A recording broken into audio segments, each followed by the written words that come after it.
আলাইকুম রহমতুল্লাহ। বাংলাদেশ চায় ভারতের জল আর তেল। এই জল আর তেল যে কত গুরুত্বপূর্ণ, জল আর তেল না হলে সব কিছু বন্ধ। হয় ভারত জল আর তেল দাও, জল আর তেল শেয়ার করো, না হলে এমনিতে দুর্ভিক্ষের দ্বারপ্রান্তে দাঁড়িয়ে রয়েছি, আমরা শেষ হয়ে যাব। কেউ কেউ লিখছে ভারতের ভয়ে লুটিয়ে পড়ল বাংলাদেশ। উপায় নেই রে ভাই। ডক্টর ইউনূস ভারত বিরোধিতা করে পাকিস্তান, তুরস্ক, চায়নার সাথে কি মাখামাখি। চায়না শুধু 18 মাসে 183টা বৈঠক করেছে। বিএনপি, এনসিপি, জামাত ইসলাম আর সরকারি দলের সাথে তো আছেই, কিচ্ছু করতে পারে নাই। সেই দিন শেষে যে তেল আর জল ভারতেরই দরকার। সুতরাং আপনি বিশ্বের সবচেয়ে বড় গণতান্ত্রিক রাষ্ট্র ভারতের প্রতিবেশী হয়ে আপনি অন্যের সাথে সম্পর্ক করে আপনি সাস্টেইন করে দেবেন, আপনি টিকে যাবেন, সেটা হয়তো ওই পাকিস্তানের মতো টিকে যাবেন। ব্যর্থ, জঙ্গিবাদ, সন্ত্রাসবাদ, নষ্ট এবং দেশের জনগণের অনিরাপত্তা, স্বাধীনতা, সার্বভৌমত্বহীনতা, আমেরিকার গোলাম দাস এসবে পরিণত হতে পারেন, কিন্তু আপনি শান্তি পেতে পারেন না। শান্তি পেতে হলে, নিরাপত্তা পেতে হলে, সুন্দর থাকতে হলে আপনাকে বর্তমান সময়ের নতুন গেম চেঞ্জার ভারতের উপর নির্ভর করতেই হবে। যেমন বাংলাদেশের পররাষ্ট্রমন্ত্রী ডক্টর খলিলুর রহমান বিএনপি ক্ষমতায় আসার পর প্রথমবারের মতো দিল্লি সফরে যাচ্ছেন।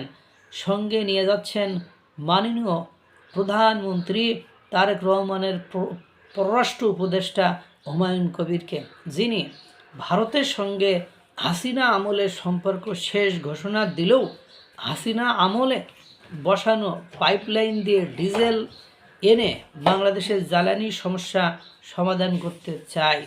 সবচেয়ে চমকপ্রদ খবর হলো পররাষ্ট্রমন্ত্রী খলিলুর রহমান 2 দিনের সফরে ভারতের পররাষ্ট্রমন্ত্রী এবং জাতীয় নিরাপত্তা উপদেষ্টা ও তেলমন্ত্রীর সাথে বৈঠক তো করবেনই, তারপর একই বিমানে করে যেহেতু মরিশাস যাবেন, সেহেতু এস জয়শঙ্করের সাথে আরও 8 থেকে 9 ঘন্টা বৈঠকের সুযোগ থাকছে।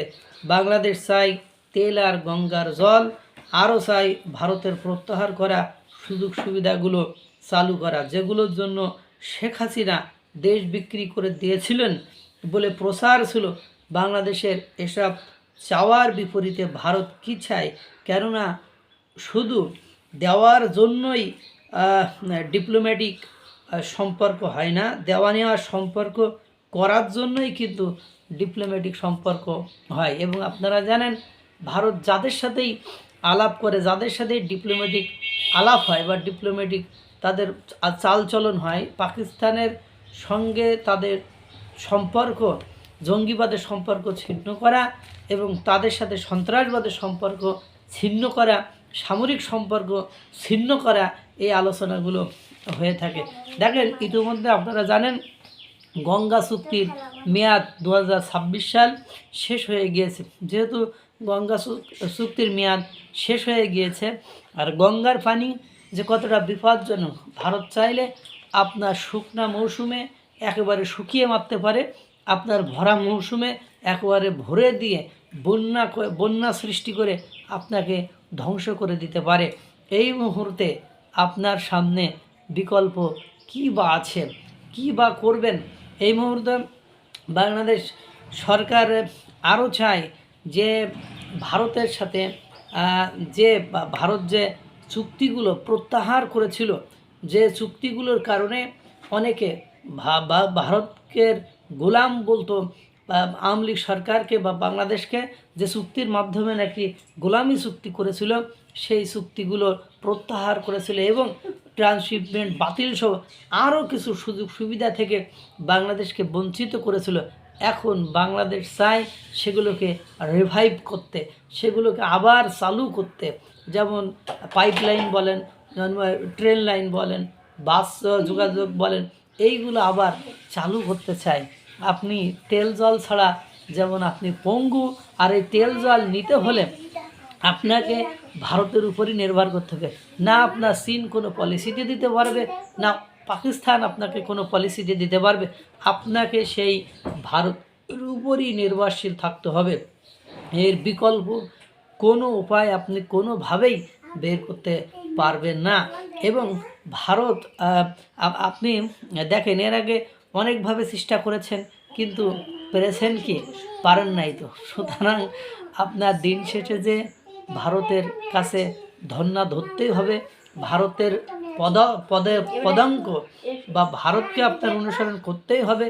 বর্তমান সময়ে গোটা বিশ্বে ভারতের একটা আলাদা লেভেলের গ্রহণযোগ্যতা আছে। সেই ইউরোপীয় ইউনিয়ন বলেন, সে আপনার মধ্যপ্রাচ্য বলেন, সে পশ্চিমা দেশ বলেন, যেখানে হোক না কেন, অ্যাজ এ গেম চেঞ্জার নতুন যে নামটি সবার সামনে আসছে, সেই নামটির নাম হলো বিশ্বের সবচেয়ে বড় গণতান্ত্রিক রাষ্ট্র, নরেন্দ্র মোদীর নেতৃত্বে চলা রাষ্ট্র আপনার ভারত। সুতরাং ভাবিয়া করিও কাজ, করিয়া ভাবিও না। আল্লাহ তাআলা সকলকে ভালো রাখুন, সুস্থ রাখুন। আসসালামু আলাইকুম ওয়া রাহমাতুল্লাহ।